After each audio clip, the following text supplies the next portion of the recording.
What's up, guys? It's well, I think I'm gonna be uploading this on Team Desert Storm, so that's gonna be awesome. Anyway, as you can see by the title, we're gonna be doing a No Man's Sky Overlook.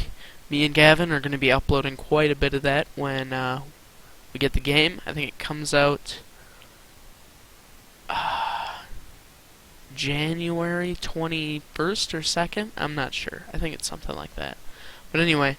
We're going to be watching a couple videos today. It's going to be a little bit of a longer one, but I would like this, if it works out okay, to become kind of a channel thing, doing like overlooks and, you know, reviews. Maybe not reviews, but just getting pumped for a game. You know what I mean? Anyway, I guess we should probably get started with the two videos that I have. This is by First Look IGN. Yeah, I think it's IGN. So I'm going to be using their video. They make pretty good videos. Alright, let's dive right into it. Okay, so there's going to be a couple ads. I can't skip those, sadly. And I'll just try and be quiet for the whole thing. Enjoy. Oh yeah, sorry if you see my cursor. Anybody who knows me will tell you, I don't like to slow down. Anybody who knows me will tell you. Even during the off-season, I never stop moving. I've got a lot of chores to do, a lot of mouths to feed, and a lot of races to... Oh, come on. It's buffering. Sorry, guys, if it does this. Reason why is because I'm running Google Slides, OBS, and a video.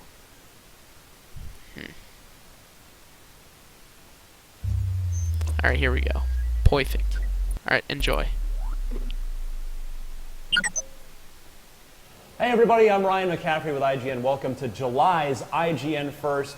We are profiling No Man's Sky. We are celebrating the incredible potential of No Man's Sky and exploring what the heck it actually is, because everyone's so curious.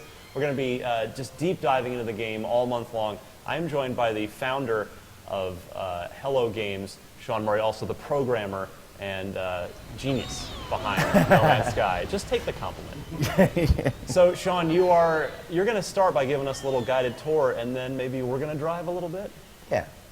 So, we're here just on a totally normal planet. It's not like I'm trying to show you anything in particular. Right. This is pretty average No Man's Sky action, basically. Okay. It's not like there's some crazy creature that I want to show you or something like that.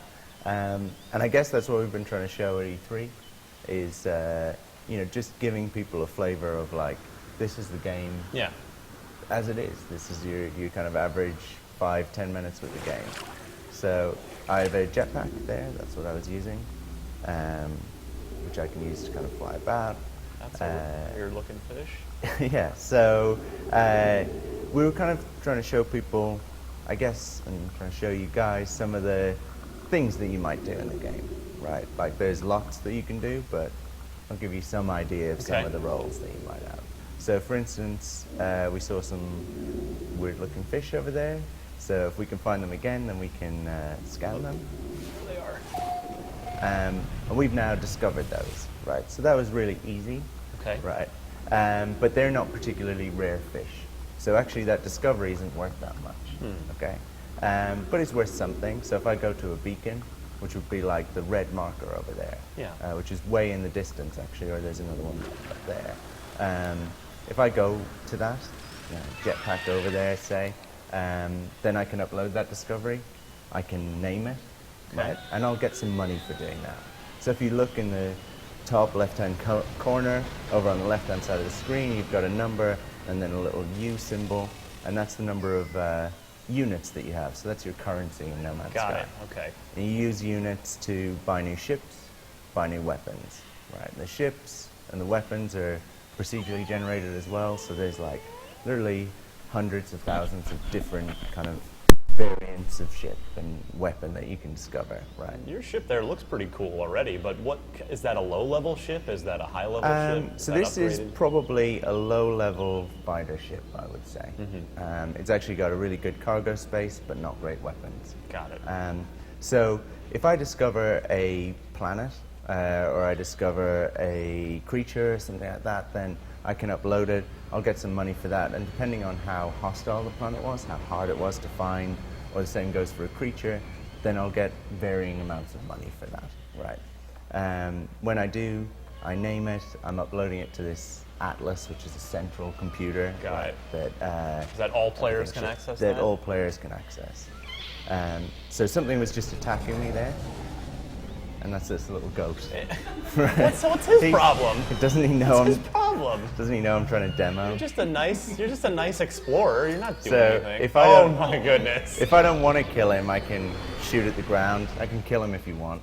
Well, I guess you offered, so he's got to die. So that's another way you can play the game.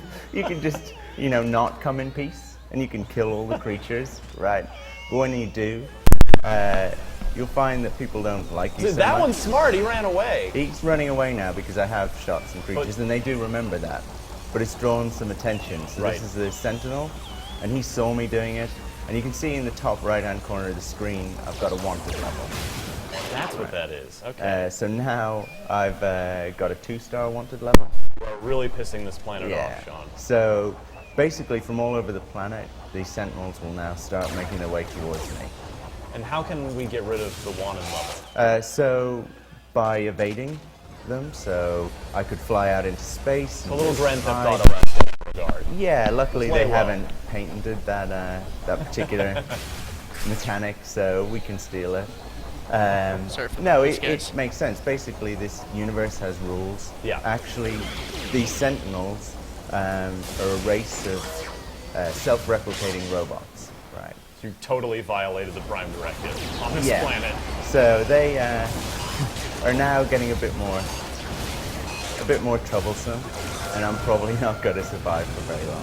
So, and this is all. None of this had to happen. It started this is with a actually- goat. It's all my fault. You In made fact, that choice, This is 100% and my fault. it escalated quickly, right? Sure did. It sure did. So, all right, we've respawned.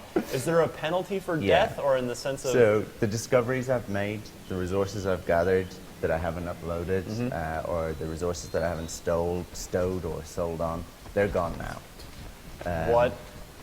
It's really hard to listen to you because I just keep looking What? around. I don't want to like hear my- that right now. That Well, it's no, really my- hard to listen my to me. eye just keeps being caught by other interesting things going on the screen because it's what everyone is really Let's latched avoid onto. the goat this time. What everyone is latched onto with No Man's Sky is the So I'm sense gonna- of discovery. I'm Sean. going to That's- shoot the ground, and he'll get All scared. right, he's gonna get. All right, so he's So let's gone. do something a bit more chilled out. Let's do it. Mine some resources. Okay. So you can see that when I mine some resources, I get With the scientific. symbols underneath. So we have our own periodic table Nice. in No Man's Sky. So we could have used the real world one, but we were worried people would learn something. So we can't do that in a video game. no, I know. So we had to create our own. No, it's our own kind of sci-fi version of the real world Right. periodic table, right? So just like the periodic table, you can combine elements. Mm-hmm. So I can mine these elements and I can combine them, and that will create kind of new, new So guys, alloys. And here's actually the I can units sell them on right here. for more money, basically. And here's his because wanted all of level these things that I mine, right here. I can sell. I can sell them And here at trading is posts, I don't like this really one. know. So you but can see other yeah, traders just in doing the case you were same. following. And these would be other AI. Right. Potentially they could be other players. So they're landing there and dropping off their goods. Go away, guys. Damn it, Run go. away. There you Scare go. him off. See ya. So yeah, they're coming to that trading post. They're trading goods with the kind of overall galactic kind of economy. Right. So I can actually be a trader in the game. I can buy low and sell high, and I could actually be really, really boring and never visit a planet. Right? I could just go from space station to space station, kind of gathering resources, buying them, and selling them. Yeah, we'll talk more about the economy later on in our Okay. month of IGN first. So yeah, another thing that I can do is I can go into my UI and I can browse through this. So you'll see that your ship, your weapon, and your suit, they all have an inventory. And in that I can install technologies. Sorry, guys. Which are kind of upgrades. And I can also I don't live by myself. I'm gonna store admit it. I kind of live with goods, my parents, so resources, you know. and I can combine them from here. I can craft them, and I can use it for trade and selling later on. And it looks like there's a player progression system. It seems you're the rank of journeyman right now. Yeah, that's really about my ship and this type of hyperdrive that I Got have. it. Right. I can also browse all my discoveries. We just found that one little fish. Right. But later on, as I go through the game, that becomes kind of really important, actually, as an explorer, because it fills in with everything that I've ever collected before. Wow. Right. So every discovery that I've made, everything that I've found. So it's, actually becomes like an encyclopedia, basically. Interesting. So I've installed a new technology in my weapon. So that's how I upgrade. That's the kind of RPG element. A No Man's in Sky Slopedia, if you That- will. It's so catchy. We were going to call it that. I'm sorry. It's your. I'll see myself out. That's why they pay you the big bucks. If only. So, like right now, I can't mine this, right? Yeah. Because my weapon isn't powerful enough. But I install this upgrade, and so now I have a plasma weapon, right? Oh, wow. And so I can use that to blow giant holes in the world. Or make caves, theoretically. Yes, and there are cave networks that you can find. You can burrow down. And all of this, all of this, everything on the screen is just math, right? Yeah, that's underneath. right. Everything that you see. Everything's procedurally generated. Yeah, and it's different on every planet. So the cool thing about this planet is that it is a planet. I can walk in any direction for days and days Right. and weeks. Are there any planets that don't have oxygen, for instance, that are just instantly Well, actually, it's your inhospitable? suit that allows you to Got it, okay. breathe on planets. And there are some planets that are toxic. There are some planets that are radioactive. And those planets are actually you need to upgrade your suit and your ship to be able to survive on those planets. So I can just hop on my ship, I can fly out, and I can also just take off into space. Just blew my mind. That was a thing that just happened. We were just walking around, you were swimming underwater, and now you're in space. Yeah, so that's the cool thing about the game. I mean, we're here, that's one of the moons of this planet. There's another one. And there's the my planet goodness. underneath us. So if we look at the space station over there in the distance, you Unreal. can barely see it. But you can see little traders going over to the space station. Yeah? We can fly over to them. So you can see, freighters warping in and out. And you'll actually see every now and then kind of like pirates warp in, start attacking, kind of making trouble. So we've just seen that there. So just some pirates warped in there. Wow. And I think they're probably going to try attacking those freighters. And if they do, I reckon they're probably going to get wiped out. Yeah. So when he did, he dropped his loot. Oh, look at that. And you can just swoop right in. I can just swoop in and grab it. So you can kind of play as a scavenger. Yeah, how are some of the pick different things up. ways you can play the game? Like, for instance, purely exploration, purely Yeah. for scientific discovery, Yeah. purely and for combat?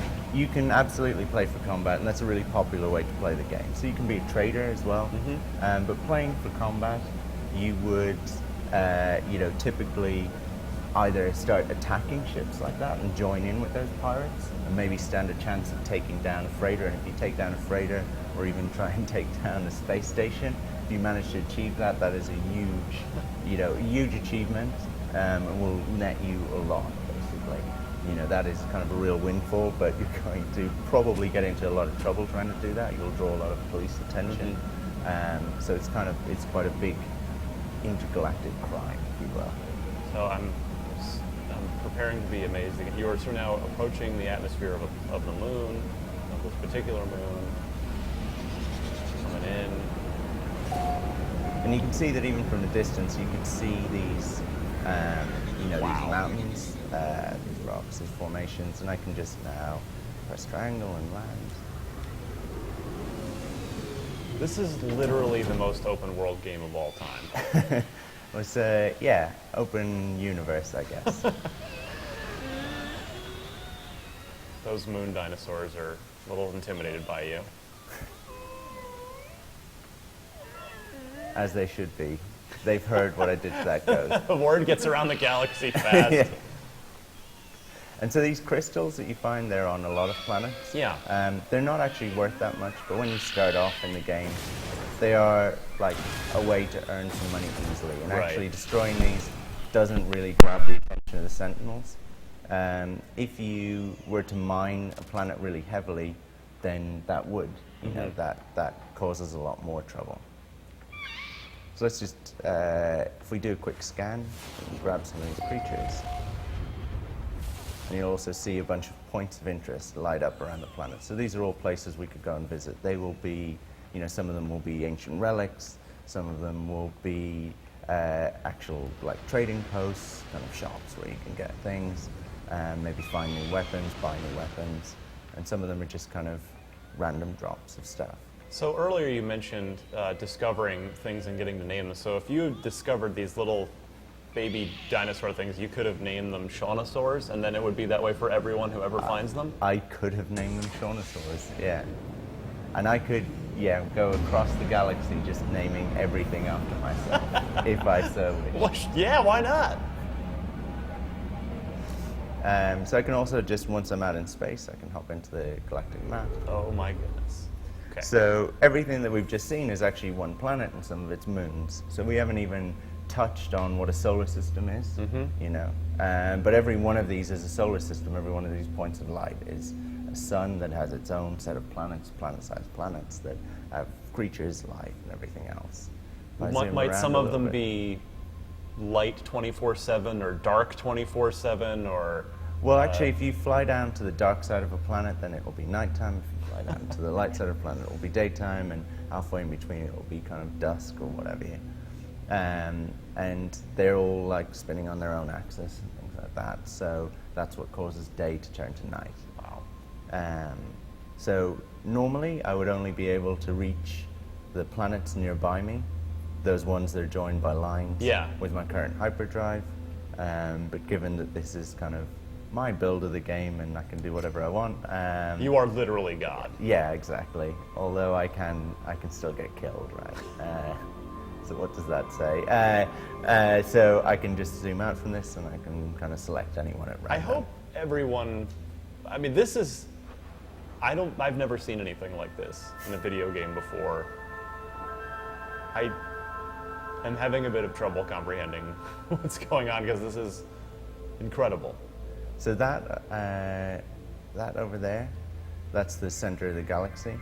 So that's where people are trying to get to. So they Right. start off on the outside edge. It's the ultimate goal of the game is to Yeah, reach for that. a lot of people at least. Right. Some people will never try and make that journey. They'll just, you know, you could actually just start up on a planet and just spend your whole time exploring it. So what awaits us in the center of the galaxy? Spiritual enlightenment, untold wealth, immortality, Peter Molyneux. Peter Molyneux, Curiosity Cube. You know, It would be amazing if Peter Molyneux were the center of the universe in No Man's Sky. I'd just like to go on record. We'll see what we can do. No, so there is a reason that you would keep playing, Yeah. you know, if you got there. But for a lot of people, it'll be the point where they feel like, okay, I've completed No Man's Sky, and we're cool with that. They'll put down the pad at that point. But Some does the people will game never. end technically? No. No, it never. You can always go. There's always Yeah, there's anywhere more else to to do go. and more to explore. Yeah, but there is certain things that become available to you, certain reasons why actually the game sort of has like almost like a new beginning when you reach the center. Of what, So why it's are there worth sort of playing on. gentle narrative hooks to slowly lure you towards the center of the universe that you're then free to ignore, or is it purely about finding your way and just somehow being lured by the center of You the can universe? select one at random if you want. I will do that. I will happily do that.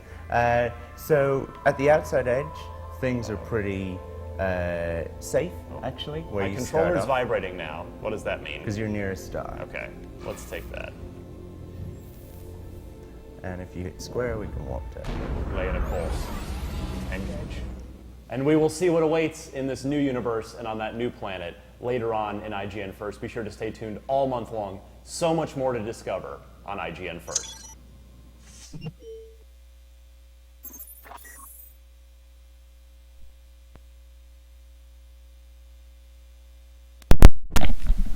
Alright, well that was the first of 2 videos.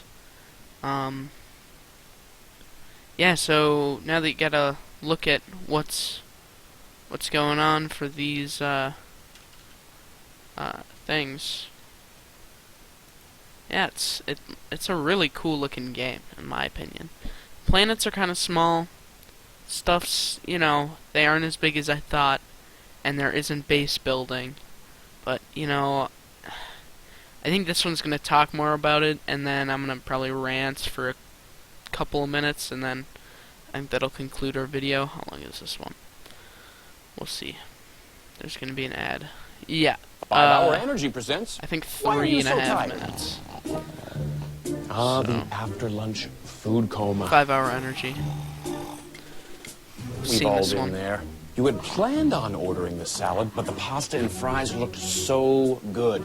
Now you're trying to find a place to catch a few Z's without the boss catching you. Next time, grab a great tasting 5 Hour Energy shot. It'll help Did I you stay call alert it, or and productive what? no matter what's on the menu. I don't Now really is the like time ads for because 5 they Hour Energy. really screw it up. Anyway, here's the second one, IGN still. Enjoy. We want trading to be fun. We want it to be understandable because already the game's quite large.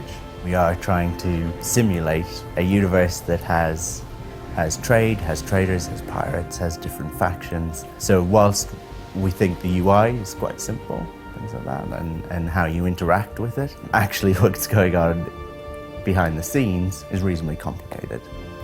People go out, they can find resources, create products, and they can sell them at trading posts or at space stations. So trading posts are on planets, space stations are out in space, and some planets have things like little depots and shops and things like that, which are smaller scale. So normally you are gathering some resources, putting them in your ship, flying to a trade post or flying to a space station. But you can also, like a lot of players do, just not gather resources. Perhaps you're the type of person who just never wants to do that because it seems a bit laborious, or you just don't like visiting planets, you want to play a space game. And so you can do that if you want. You can go from space station to space station, just buying goods at the space station for a lower price and selling them somewhere else for a higher price. If you're searching for an element, a great tool there is the galactic map.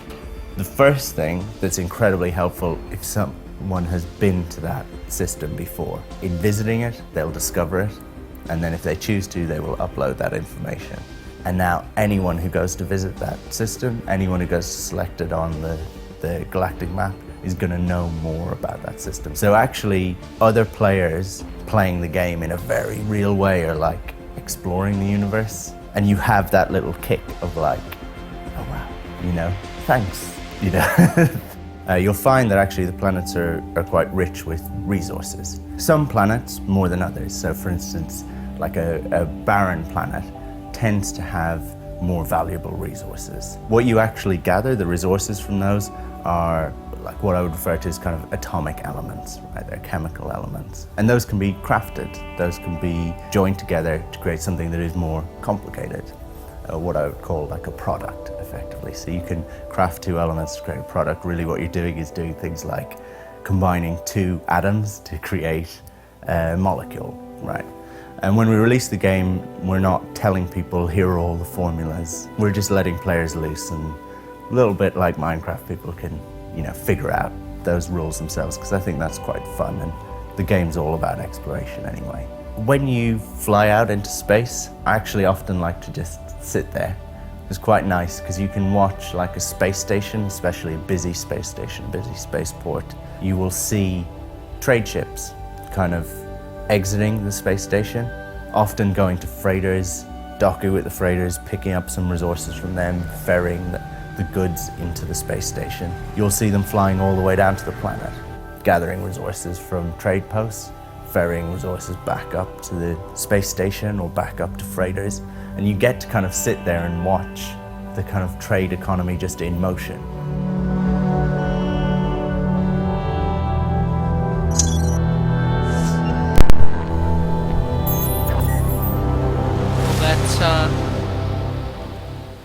That's the second video on IGN First, but let's not kid ourselves. We aren't IGN First. Anyway, that's what I have. Hope you guys enjoyed the video. But first, before I end the video, I'd like to say that this is going to be a cool game. It's going to be a really cool game. Planets are smaller than I expected, but that doesn't really matter. They're still pretty big, and I'm really going to enjoy adventuring around. Me and Gavin, Cobalt the Gamer, however you want to look at it. Don't tell him I said that. Anyway, you know, we're gonna try meeting up in the center of the universe, but that's probably gonna take a month. I mean, I don't play games like all that much. But it looks like now there's an incentive to trying to get there quicker because, like the founder said, forgot his name, you can gather like better resources and make molecules with atoms, and you know, in case you don't really know what I'm talking about, if you combine two atoms, it's no longer an element, it turns into a molecule. But, you know, let's not get all technical. This is a fake game anyway. But, yeah, I'm just excited for the release. June 2nd? Well, no, June 22nd or 21st? I'm really not sure. No, July, rather. But, yeah, catch you guys later. Comment, like, and subscribe if you want more like this. Yeah. Alright, have a good day. Adios.